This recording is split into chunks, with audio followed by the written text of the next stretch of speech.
Good morning and welcome back to Margin. This morning we're going to talk about unexpected wealth. So let's jump right into it.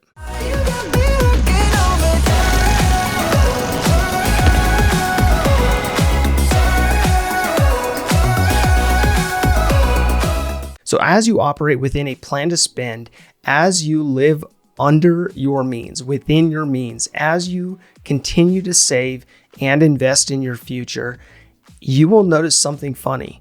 You will start to build wealth. And with that, many people are surprised that they are living paycheck to paycheck and they are not able to cover emergency funds. And yet, if they would just get into a plan, set up a plan to actually build margin in their personal finances, how much they'll be able to accomplish in actually growing and building wealth. So wealth really comes down to what you keep after your lifestyle. It comes down to what you are not spending. And we know plenty of people who make great incomes, but never truly actually build wealth. And so with that, you really want to look at how you can turn your income into automated savings in order to build wealth. So I've always enjoyed studying the wealthy based on their mindsets, not because of the money, because the money is just a tool. It's the mindset of how they actually turned their income into something that provided for a level of wealth and built a level of wealth in their lives. And so with that, there are two books that have studied pretty extensively the lifestyles of millionaires. One is The Millionaire Next Door, which is older at this point. There is a second edition of it, but also Everyday Millionaires. So with these two, technically three resources, they went into great detail, great depth to research what the typical millionaire actually looked like versus what we see through celebrities and pro athletes. And what is found within those pages is very, very different than what you would expect. So growing up, you and I probably made the assumption that all millionaires were compiled of doctors, lawyers, maybe some actresses, maybe some celebrities of some kind, pro athletes, so on and so forth. But the Lampo Group basically did a widespread study of millionaires, and basically they looked at 10,000 millionaires and what they did and how they operated, the mindsets they carried, and so on and so forth. What was interesting was the fact that the top three professions of millionaires were teachers, engineers, and accountants. Those three categories, not doctors, not lawyers, not the other professions that we could easily lump into that. Now, the other surprising aspect was that only 1 in 5 were actually business owners, small to medium sized business owners. So only 18% were actually categorized as that. So the assumption would be that most millionaires would be well educated and would also have great incomes over their working lives. But the interesting part was the fact that the study found that 88% of millionaires graduated with a bachelor's compared to only 33% of the general population. Now, they went on to further break down the income levels that were typical based on this sample of millionaires. And they found that 1/3 of millionaires never had a six-figure household income in a single working year. They also found that only 31% of them averaged $100,000 as a household income in a year, and only 7% averaged over $200,000 in household income over the course of their career. So that would be the average, income year to year. But with that is surprising and even shocking because of some of the incomes that you would expect out of an attorney or a doctor, that they wouldn't hit that top three in regards to the professions for those that would be considered in that random sample of millionaires. So looking through the stats in this book, in addition to the Millionaire Next Door, what you find is the fact that the wealth that was attained happened over time.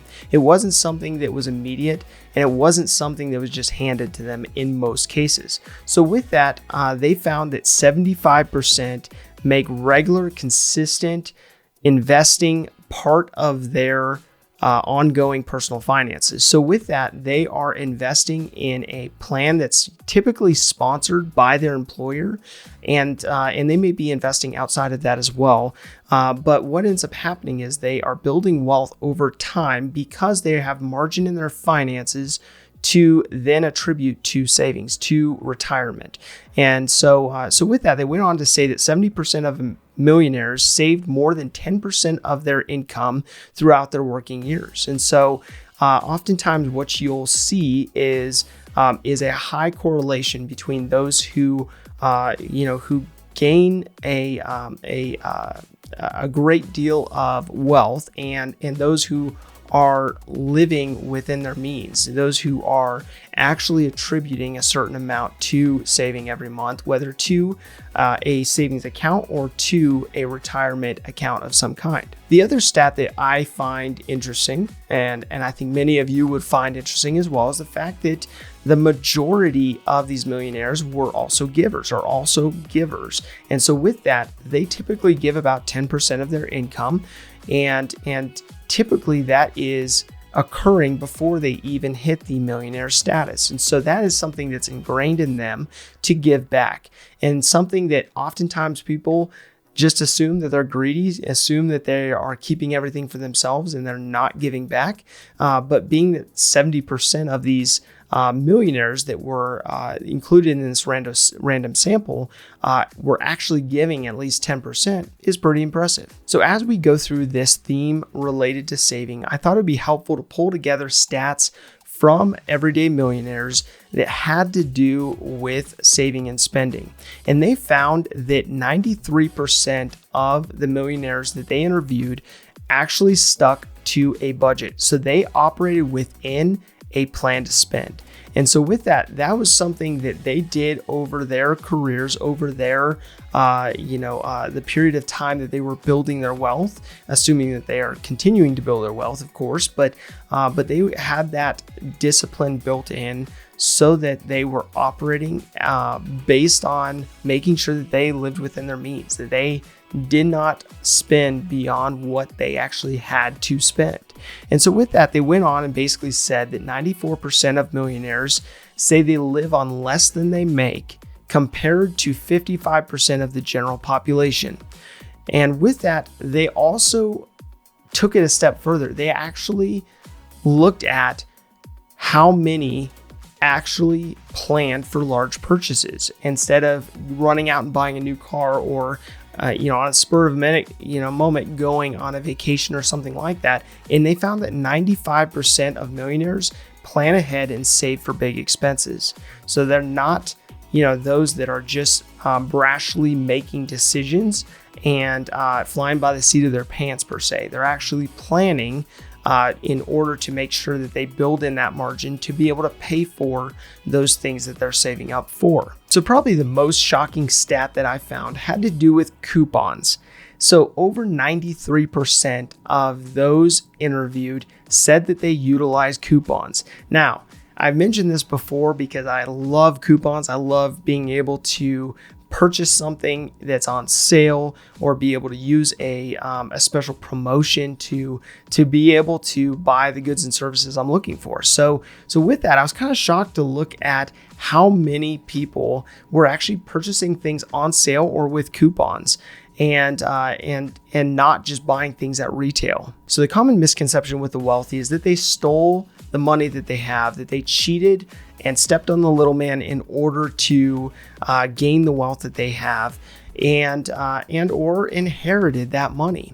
And oftentimes I hear this rhetoric, but what they found in this study was the fact that 74% of millennials, or 3/4 of millennials, as well as 52% of baby boomers, which is more than half, believe that millionaires inherited all their wealth, which isn't true. And so with that, they went into breaking down the numbers in regards to the number of millionaires who actually inherited their wealth. So in the study, they found that almost 80%, or 8 out of 10 people, did not inherit their wealth, as 74% of millennials believe and 52% of baby boomers believe. And what they found beyond that was the fact that 8 out of 10 millionaires actually came from middle class or below income levels. And so their parents had income levels of middle class or below. They didn't have that silver spoon in their mouth as many expect that they would. So many people believe that millionaires happen overnight. They're overnight successes. But what the study found was that the majority of those that had surpassed that $1 million mark did so at an average age of 49. And so with that, they worked 20, 25 years before they actually hit that benchmark. So it was found that the majority of these millionaires that were interviewed said that investing in their future, investing in retirement, was the main reason why they were able to hit that benchmark. And so with that, that's why I drive so heavily towards having a plan to spend and building in saving as a normal plan within that. Having a part of your plan that's broken out, that is specified to investing in your future. And so with that, it's important to look at, okay, why would we do this? Why would you save for the future? And it may be for those aspects that you outlined on your vision. It may be to leave a legacy. It may be to be able to actually enjoy retirement rather than working through retirement. Or it may just be for the simple purpose of building in margin to give you options. Whatever the purpose is, it's important for you to look at, okay, this is realistic. This is, whether you look at Everyday Millionaires or the Millionaire Next Door, this is a realistic goal to set out within your vision. And it's realistic to set out, okay, well, I can accomplish this. What do I need to do to make sure that I'm actually planning for the future, that I'm actually planning for my income to be intentionally placed where it should and ought to go, rather than just wondering kind of where it went. And so with that, today, my call to action is to take some of these principles, take some of these stats, and look at what aspects, what behaviors may need to change in your life in order to build in that discipline so that you also can report passing that benchmark and on your journey to the vision of your life that you want to have. If this information is helpful to you, explore the Margin membership, where me and my team will help you take the information you're learning and apply it to your life and your finances. I've built an interactive course that allows me and my team to come alongside people like you to help you revamp your finances and build margin into your life. Click the link in the description below for more information.